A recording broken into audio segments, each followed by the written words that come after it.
ننشر الخير في الكون الذي حار ونرسل العطر من روض الهدى. حضرت علی رضی اللہ تعالیٰ عنہ گھر میں داخل ہوئے. صبح کا وقت ہے. حضرت علی رضی اللہ تعالیٰ عنہ گھر میں داخل ہوتے ہیں. حضرت علی جب گھر میں داخل ہوتے ہیں تو عجیب و غریب حالت دیکھتے ہیں کہ فاطمہ رو رہی ہے.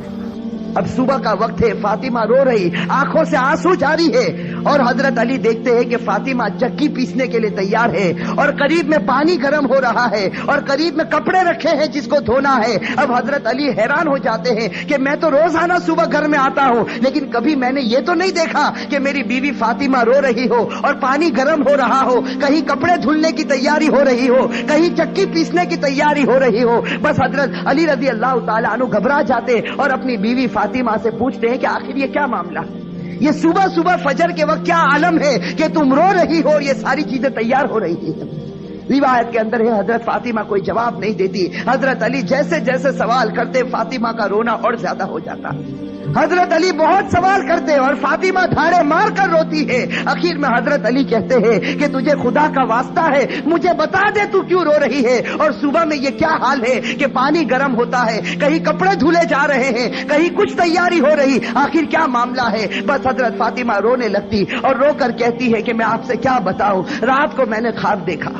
حضرت فاطمہ فرماتی ہے کہ رات کو میں نے خواب دیکھا, خواب میں میں نے میرے آقا سرکار دو عالم صلی اللہ علیہ وسلم کو دیکھا, خواب میں میں نے میرے والد نبی کو دیکھا کہ وہ کسی چیز کو تلاش کر رہے, وہ کسی چیز کو ڈھونڈ رہے ہیں. فاطمہ فرماتی ہے کہ میں نے خواب میں میرے والد سے پوچھا کہ اے میرے ابا جان, اے میرے نبی, تم کون سی چیز تلاش کرتے ہو, تم کس کو ڈھونڈتے ہو؟ تو میرے نبی, میرے ابا نے کہا کہ فاطمہ بیٹی میں تجھے ہی تلاش کر رہا ہوں, بیٹی میں تجھے ہی تلاش کرتا ہوں, میں تجھے ہی ڈھونڈ رہا ہوں. روایت کے اندر ہے کہ حضرت فاطمہ رضی اللہ تعالی عنہ یہ خواب بتاتی ہے اور اس کے بعد اپنے شوہر علی سے کہتی ہے کہ علی, آج میرا یہ آخری دن ہے, میرے نبی نے, میرے والد نے مجھے بتا دیا, اب کچھ ہی دیر میں اپنے خدا کو پیاری ہونے والی ہوں, یہ میرا آخری وقت ہے. حضرت علی رضی اللہ تعالی عنہ دھاڑے مار کر روتے ہیں. روایت کے اندر ہے کہ حضرت علی پوچھتے ہیں کہ اے فاطمہ, ابھی تیرے والد کو انتقال ہوئے 6 مہینے بھی نہیں گزرے, ابھی ان کا غم ہمارے سینوں کے اندر ہے, تیرا انتقال ہو جائے گا, ہم غم کو کیسے برداشت کریں گے؟ فاطمہ جواب دیتی ہے کہ علی اپنے شوہر سے کہتی ہے کہ جس طرح میرے ابا کی وفات پر تم نے صبر کیا تھا, میری وفات پر بھی تم صبر کر لینا. میری ماں بہنیں, اصل بات مجھے یہ بتانی ہے کہ حضرت فاطمہ رضی اللہ تعالی عنہا کی طبیعت خراب سے خراب ہونے لگتی ہے, بخار چڑھنے لگتا ہے. حضرت فاطمہ چکی پیس رہی ہے, حضرت علی ان کے ہاتھوں کو پکڑ لیتے ہیں اور کہتے ہیں کہ اب یہ بس کرو, آج تمہارا آخری دن ہے, تم ہمیں چھوڑ کر جانے والی ہو, یہ چکی کو پیسنا, یہ کپڑے دھونا, یہ پانی کو گرم کرنا, یہ سب تکلیف کیوں اٹھا رہی ہو؟ فاطمہ رو کر کہنے لگتی ہے, فاطمہ رو کر کہنے لگتی ہے کہ مجھے تمہارا بھی حق ادا کرنا ہے اور مجھے میرے بیٹے حسن اور حسین کا بھی حق ادا کرنا ہے. میں دنیا سے چلی جاؤں گی, میں چاہتی ہوں کہ چکی پیس کر جاؤں, کپڑے دھل کر جاؤں, اپنے بچوں کو نہلا کر جاؤں, تاکہ میرے انتقال کے بعد تمہیں کسی کے سامنے ہاتھ پھیلانا نہ پڑے, تاکہ تمہیں کسی کے سامنے ہاتھ پھیلانا نہ پڑے. روایت کے اندر ہے کہ حضرت علی ان کو سمجھا کر کھڑا کرتے ہیں, ابھی ان کو کھڑا کرتے حضرت علی رو رہے, فاطمہ رو رہی, اتنے میں وہ پیارے بچے حسن اور حسین گھر کے اندر داخل ہوتے ہیں. میرے بھائیو, سوچو اس ماں کے دل کے اوپر کیا گزرتی ہوگی جو اپنے بچوں کو, حسن اور حسین کو آخری مرتبہ دیکھتی ہے. حضرت فاطمہ دونوں بچوں کو اپنے سینے سے لگا لیتی ہے, حضرت علی رو رہے, فاطمہ روتی. ان کا رونا دیکھ کر وہ 2 معصوم بچوں کو رونا آ جاتا. وہ 2 معصوم بچے جب روتے ہیں اور اپنی ماں سے پوچھتے ہیں کہ ماں تو کیوں روتی ہے, اپنے باپ سے پوچھتے ہیں کہ ابا جان تم کیوں روتے ہو, علی کوئی جواب نہیں دیتے, فاطمہ کوئی جواب نہیں دیتی. فاطمہ صرف بچوں سے اشارہ کرتی ہے کہ تم میرے والد کی قبر کے اوپر چلے جاؤ, تم میرے نبی کی قبر پر چلے جاؤ. تاریخ میں یہ بات لکھی ہے کہ حسن اور حسین دونوں معصوم بچے ہیں, دونوں لاڈلے بچے ہیں, نبی کی قبر کے اوپر جاتے ہیں, ابھی قبر کے اوپر کھڑے ہوتے ہیں کہ اندر سے آواز آتی ہے, حضرت محمد رسول اللہ صلی اللہ علیہ وسلم کی آواز آتی ہے کہ اے میرے نواسے, تم اپنی ماں کے پاس چلے جاؤ, میرے پاس تو تم بعد میں بھی آ سکتے ہو, لیکن آج آخری دن ہے, اس دن کے بعد تمہیں اپنی ماں کا چہرہ نظر نہیں آئے گا. میرے بھائیو سوچو ان بچوں کے اوپر کیا گزرتی. وہ بچے روتے پیٹتے گھر میں آتے دیکھتے ہیں کہ ماں بھی رو رہی, باپ بھی رو رہا. یہ دونوں بچے آ کر رونے لگتے, اپنی ماں کے گلے لگ جاتے. روایت کے اندر ہے کہ فاطمہ کا بخار اور بڑھتا ہے. شام کا وقت ہوتا ہے. اب حضرت فاطمہ کو یقین ہو جاتا کہ اب میرا انتقال ہوگا, اب میرا آخری وقت آ گیا. میری ماں بہنیں کان کھول کر سنے. حضرت فاطمہ اپنے شوہر کو قریب میں بٹھا دیتی ہے. حضرت فاطمہ علی رضی اللہ تعالی عنہ کو قریب میں بٹھاتی ہے اور حضرت فاطمہ کہتی ہے, اپنے شوہر سے کہتی ہے کہ میں 3 بات تمہارے سامنے رکھتی ہوں. میری ماں بہنیں اس بات کو سنیں اور سوچیں کہ ہم اپنی زندگی کو کیسے بدلیں. وہ فاطمہ رضی اللہ تعالی عنہ جو اللہ کے رسول کی لاڈلی تھی, وہ فاطمہ رضی اللہ تعالی عنہ جو اس امت کے واسطے اپنے پیٹ پر پتھر باندھتی تھی, وہ فاطمہ رضی اللہ تعالی عنہ پیشانی پر ہمارے نبی نے بوسا دیا, وہ فاطمہ رضی اللہ تعالی عنہ جن کے بارے میں ہمارے نبی نے کہا سیدۃ نساء اہل الجنہ فاطمہ رضی اللہ تعالی عنہ کہ جنت میں عورتوں کی اگر سردارن بنے گی تو حضرت فاطمہ رضی اللہ تعالی عنہ بنے گی. وہ فاطمہ رضی اللہ تعالی عنہ کا آخری وقت ہے, پیشانی کے اوپر پسینہ ہے, اپنے بستر پر لیٹی ہوئی ہے اور بخار بڑے زوروں کے اوپر ہے. اپنے شوہر کو قریب بٹھاتی ہے اور پہلا جملہ کہتی ہے, حضرت علی سے کہتی ہے, ان کے شوہر ہے قریب میں, معصوم بچے بیٹھے رو رہے, کبھی اپنی ماں کا منہ دیکھتے ہیں, کبھی اپنے باپ کا منہ دیکھتے ہیں. حضرت فاطمہ اپنے شوہر سے کہتی ہے کہ علی معلوم نہیں تمہارے نکاح میں آنے کے بعد میری طرف سے تم کو کتنی تکلیف پہنچی ہوگی. فاطمہ کہہ رہی کہ اے میرے شوہر معلوم نہیں جب سے میں تمہاری نکاح میں آئی ہوں معلوم نہیں میری وجہ سے تم کو کتنا دکھ اٹھانا پڑا ہوگا, تم کو میری وجہ سے کتنی تکلیف اٹھانی پڑی ہوگی. فاطمہ کہتی ہے میرے شوہر خدا کے واسطے میرے مرنے سے پہلے مجھے معاف کر دے.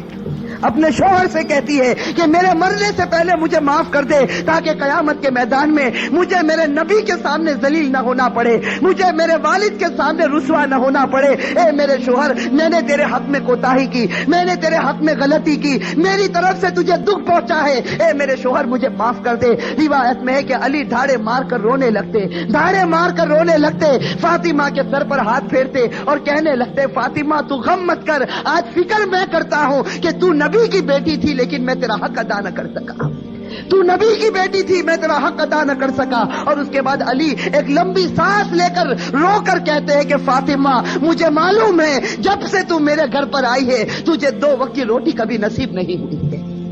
میرے بھائیو روایت کے اندر ہے کہ فاطمہ رضی اللہ تعالی عنہ دھاڑے مار کر روتی ہے اور کہتی ہے, ایک دوسری بات کہتی ہے کہ میرے شوہر میرے انتقال کے بعد تمہیں جس عورت کے ساتھ نکاح کرنا ہو کر لینا.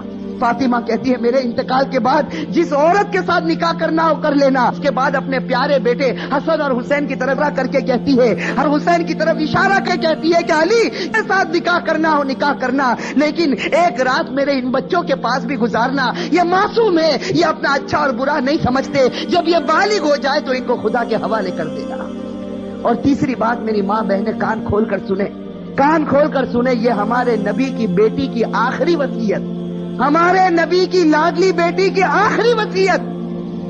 حضرت فاطمہ رضی اللہ تعالی عنہ فرماتی ہے کہ اے میرے شوہر, حضرت علی سے کہتی ہے کہ میرے شوہر جب میرا انتقال ہو جائے تو کسی کو نہ بلانا, جب میرا انتقال ہو جائے, جب میری وفات ہو جائے کسی کو نہ بلانا. حضرت علی بڑے جوش میں آ جاتے اور کہتے ہیں کہ تو نبی کی بیٹی ہے اور تو کہتی کسی کو نہ بلانا. میں تو سارے مدینے والوں کو بلاؤں گا, میں انصار کو بلاؤں گا, میں مہاجرین کو بلاؤں گا, میں پورے مدینے کو تیرے جنازے میں جمع کر دوں گا. حضرت فاطمہ اشارے سے کہتی ہے کہ نہیں, میرے جنازے میں کسی کو نہ بلانا, میرے جنازے میں صرف تم ہوں گے اور میرے یہ 2 معصوم بیٹے ہوں گے, ان کے سوا میرے جنازے میں کوئی نہ آئے. حضرت علی پوچھتے آخر وجہ کیا ہے؟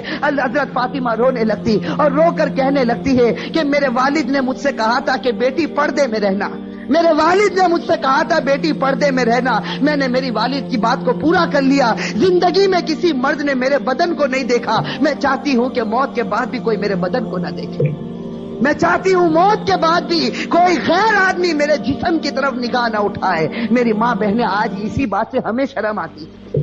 آج ہماری ماں بہنوں کو کہا جائے کہ بھائی پردہ کر لو, اور ہمارے جوانوں کو کہا جائے کہ تیرا چہرہ ایسا بنا دے جو چہرہ تیرے نبی کا تھا, تو میرے بھائیوں ہمیں پسند آتا ہے؟ میرے بھائیوں ہمارے جوانوں سے پوچھو کہ بھائی چہرے پر داڑھی رکھ لے، ہماری ماں بہنوں کو کہو پردہ کر لے، میرے بھائیوں یہ ہمیں پسند نہیں آتا۔ بتاؤ اگر نبی سے سچی محبت ہوتی، فاطمہ سے سچی محبت ہوتی تو فاطمہ کی آخری وصیت ہے کہ زندگی میں کسی نے میرے بدن کو نہیں دیکھا، میں چاہتی ہوں کہ موت کے بعد بھی کوئی میرے بدن کو نہ دیکھے۔ روایت کے اندر ہے یہ 3 باتیں کہہ کر فاطمہ ایک عجیب و غریب جملہ کہتی ہے اور ہمیشہ کے لیے خدا کو پیاری ہو جاتی۔ آخری جملہ حضرت علی سے کہتی ہے کہ علی آج میں نے روزہ رکھا ہے۔ میرے بھائیو سنو، حضرت فاطمہ کہتی ہے کہ علی آج میں نے روزہ رکھا ہے، خواب میں میرے والد میرے نبی نے مجھ سے کہا تھا کہ سحری علی کے دسترخوان پر کرنا، افطار انشاءاللہ میرے دسترخوان پر ہوگا۔ بس یہ جملہ کہہ کر فاطمہ ہمیشہ کے لیے اٹھ جاتی ہے۔ روایت کے اندر میرے بھائی اصل بات مجھے یہ بتانی ہے کہ آخرت کا معاملہ بڑا خطرناک معاملہ ہے۔ حضرت فاطمہ رضی اللہ تعالی عنہا کو کفن پہنایا جاتا۔ روایت کے اندر ہے وہ عجیب و غریب منظر تھا کہ جب فاطمہ کا جنازہ اٹھا، 6 مہینے پہلے ہمارے نبی کا جنازہ اٹھا تھا، اس وقت پورا مدینے نے غم منایا تھا۔ آج 6 مہینے کے بعد ان کی لاڈلی بیٹی خدا کو پیاری ہوتی ہے۔ روایت میں جب ان کے گھر جنازہ اٹھتا ہے، جردے کے ایک پائے کو علی نے اپنے کندھے پر ہے، دوسرے پائے بڑے بیٹے حضرت ہر اپنے کندھے پر رکھا ہے، تیسرے پائے کو حضرت نے کندھے پر رکھا، چوتھا پایا دینے والا موجود نہیں، علی انتظار کرتے ہیں۔ اچانک صحابی سامنے سے نظر آئے جن کا نام ہم سب ہیں، حضرت ابو ذر غفاری رضی اللہ تعالی عنہ، وہ وہاں پہنچ جاتے ہیں۔ علی کہتے ہیں کہ خدا نے بھیجا ہے اور آج اللہ کے رسول کی لاڈلی بیٹی کا انتقال ہو گیا، تم ان کو کندھا دے دو۔ حضرت ابو ذر غفاری کندھا دیتے ہیں، یہ جنازہ اٹھ کر چلتا ہے۔ روایت کے اندر ہے وہ معصوم بچے رو رہے، وہ علی رو رہے، ابو ذر غفاری رو رہے۔ روایت کے اندر ہے کہ وہ قبر جہاں قبر کو کھودا گیا تھا، اب اس قبر کے اندر فاطمہ کو رکھنا ہے۔ میری ماں بہنیں کان کھول کر سنیں، جب اس قبر کے اندر فاطمہ کو رکھنا ہوتا ہے، حسن اور حسین جو معصوم بچے اپنی ماں کو جب قبر میں رکھنے جاتے ہیں تو بے چین ہو کر تڑپنے لگتے ہیں جیسے کوئی مچھلی بغیر پانی کے تڑپتی ہے۔ حضرت علی کی آنکھوں سے آنسو جاری ہے، داڑھی مبارک تر ہو گئی ہے، کپڑا مبارک تر ہو چکا، حضرت علی رو رہے، وہ معصوم بچے روتے۔ ان کا رونا دیکھ کر حضرت ابو ذر غفاری رضی اللہ تعالی عنہ کے اندر ایک حالت پیدا ہو جاتی ہے۔ حضرت ابو ذر غفاری برداشت نہیں کر سکتے اس منظر کو۔ حضرت ابو ذر غفاری جب حضرت فاطمہ کے جنازے کو رکھنے جاتے ہیں تو قبر کے ساتھ میں بات کرنا شروع کرتے ہیں۔ ابو ذر غفاری اس قبر سے کہتے ہیں یا قبر، حضرت ابو ذر غفاری اس قبر سے کہتے ہیں یا قبر اتدری من التی جئنا بہا الیک، یا قبر اتدری من التی جئنا بہا الیک، ہذہ بنت رسول اللہ، ہذہ زوجۃ علی، ہذہ ام الحسنین۔ حضرت ابو ذر غفاری اس قبر سے کہتے ہیں کہ اے قبر تجھے معلوم ہے ہم کس کا جنازہ لے کر آئے؟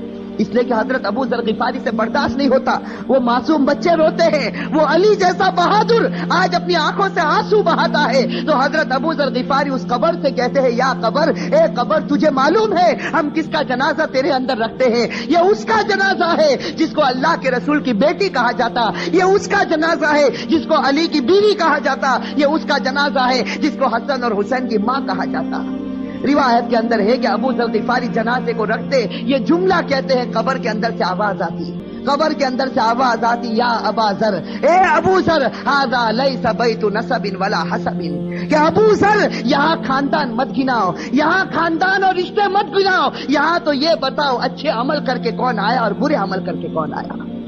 میرے بھائیو یہ جو جملہ قبر کے اندر سے نکلا تھا یہ فاطمہ کے لیے نہیں نکلا تھا، یہ فاطمہ کے لیے نہیں نکلا تھا۔ حضرت فاطمہ بخشائی خدا کی بندی ہے، ہمارے نبی نے بشارت دی ہے کہ وہ جنتی ہے، لیکن یہ جملہ ہمارے لیے، ہماری ماں بہنوں کے لیے نکلا تھا کہ جب قبر کے سامنے تمہارا جنازہ آ گیا، اب یہ مت بتاؤ تمہارے پاس بنگلہ تھا یا گاڑی تھی، تم کون سے خاندان سے تعلق رکھتے تھے، تم کس زمین پر رہتے تھے، اب خدا کو کوئی پرواہ نہیں۔ اب تو یہ بتاؤ خدا کے رسول کو مان کر آئے ہو یا نافرمانی کر کے آئے ہو؟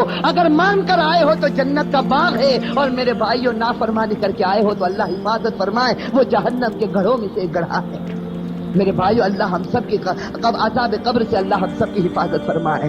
میرے بھائیوں آج سچی بات ہے، خاص کر کے میں اپنی ماں بہنوں سے کہتا، آج ہماری ماں بہنیں جب آپس میں جمع ہوتی ہے، دنیا کی باتیں ہوتی ہے، غیبت ہوتی ہے، چغلی ہوتی ہے، آپس کا حسد اور عداوت نکالی جاتی ہے، لیکن میرے بھائیوں آج آخرت کے تذکرے ہم سے ختم ہو چکے ہیں، آج موت اور موت کے تذکرے ہم سے ختم ہو چکے۔ میں آج سے پوچھتا ہوں کہ وہ حضرت عثمان غنی رضی اللہ تعالی عنہ جب غزوہ تبوک کا موقع ہوتا ہے، ہمارے نبی فرماتے ہیں کہ عثمان تم کتنا مال لا سکتے ہو؟ حضرت عثمان اتنا مال لاتے کہ ہمارے نبی کو کہنا پڑتا عثمان بس کرو، تم نے خدا کے راستے میں بہت قربانی دے دی۔ اور پھر ہمارے نبی کہتے ہیں کہ عثمان کو قریب بلاتے اور کہتے ہیں کہ عثمان آج تم نے اتنا مال دیا خدا کے راستے میں کہ خدا تم سے اتنا خوش ہو گیا کہ اگر اب تم سے کوئی گناہ ہوگا تو خدا تمہاری پکڑ نہیں کرے گا۔ میرے بھائیوں کیسا سرٹیفکیٹ حضرت عثمان غنی رضی اللہ تعالی عنہ کو ملتا ہے، خلیفۃ المسلمین جو بنے۔ حضرت عثمان غنی رضی اللہ تعالی عنہ کو اللہ کے رسول کی طرف سے سرٹیفکیٹ ملا، عثمان اگر تیرے سے کوئی گناہ ہو جائے گا خدا تیری پکڑ کرے گا، تو نے اسلام واسطے بڑی بڑی قربانیاں دی۔ لیکن میرے بھائیوں ذرا حضرت عثمان کی تاریخ کو اٹھا کر دیکھیں، یہی حضرت عثمان جب مسلمانوں کے امیر مسلمانوں کے خلیفہ بنتے ہیں، روایت کے اندر ہے حضرت سعید ابن عامر رضی اللہ تعالی عنہ فرماتے ہیں کہ رات کا وقت ہوتا ہے، یہ امیر المؤمنین عثمان غنی رضی اللہ تعالی عنہ قبرستان چلے جاتے ہیں، رات کا وقت ہے، سناٹا ہے، حضرت عثمان غنی رضی اللہ تعالی عنہ قبرستان چلے جاتے اور روایت میں ہے کہ قبر کے پاس جا کر اتنا روتے تھے قبرستان میں جا کر حتی تبل لحیتہ، یہاں تک کہ ان کی داڑھی مبارک تر ہو جاتی تھی۔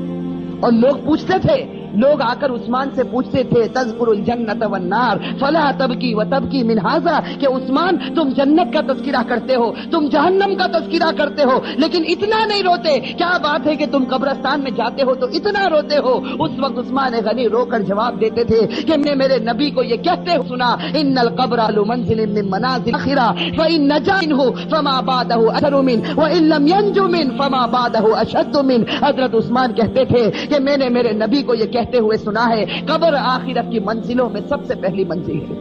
میری ماں بہنیں، میرے بھائیوں، اس کو سوچو، قبر کی منزل آخرت کی منزلوں میں سب سے پہلی منزل ہے۔ عثمان غنی نے نبی کا فرمان سنا دیا، جو اس منزل میں کامیاب ہو گیا وہ سب منزلوں میں کامیاب ہو گیا، اور اللہ نہ کرے میرے بھائیوں، اللہ نہ کرے جو اس منزل میں پکڑا گیا وہ سب منزلوں میں پکڑاتا جائے گا۔ میرے بھائیو اللہ ہم سب کی حفاظت فرمائے۔ میرے بھائیو سوچو، ایک دن ہمیں بھی مرنا ہے، ہمیں خدا کے پاس جانا ہے۔ میں میرے جوانوں سے کہتا ہوں کہ ایک ارادہ کرو، دیکھو ایک پکا سچا ارادہ کرو کہ اللہ ہم سب کو گناہوں سے بچا دے۔